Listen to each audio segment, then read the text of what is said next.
Oui, la question se pose à côté religieux pour ce vêtement, puisque ça y est, Gabriel Attal l'a annoncé hier dans le JT de TF1, on ne pourra plus porter l'abaya à l'école. Si la dimension religieuse de cette robe longue est débattue, Dror, eh bien, le vêtement est considéré par Gabriel Attal comme un signe lié à l'islam. Vous rentrez dans une salle de classe, vous ne devez pas être capable d'identifier la religion des élèves en les regardant. Voilà ce qu'il a déclaré. L'abaya n'a pas sa place dans notre école, pas plus que les autres signes religieux, a-t-il appuyé ce matin lors d'une conférence de presse.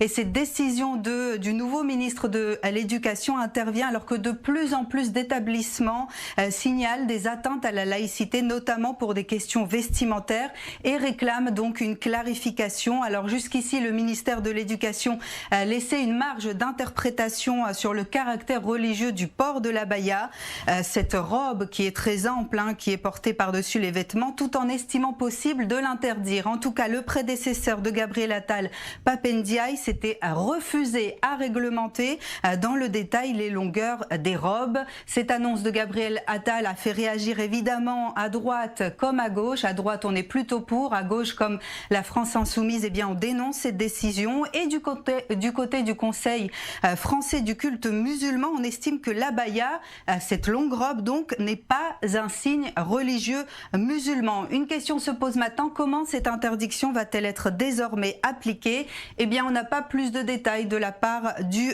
ministre. On sait que l'ancien porte-parole du gouvernement a déclaré qu'il allait former 300 000 personnes par an aux enjeux de la laïcité d'ici à 2025. Et par ailleurs, Gabriel Attal souhaite s'entretenir dès la semaine prochaine, Dror, avec les responsables d'établissements pour les aider à appliquer cette interdiction.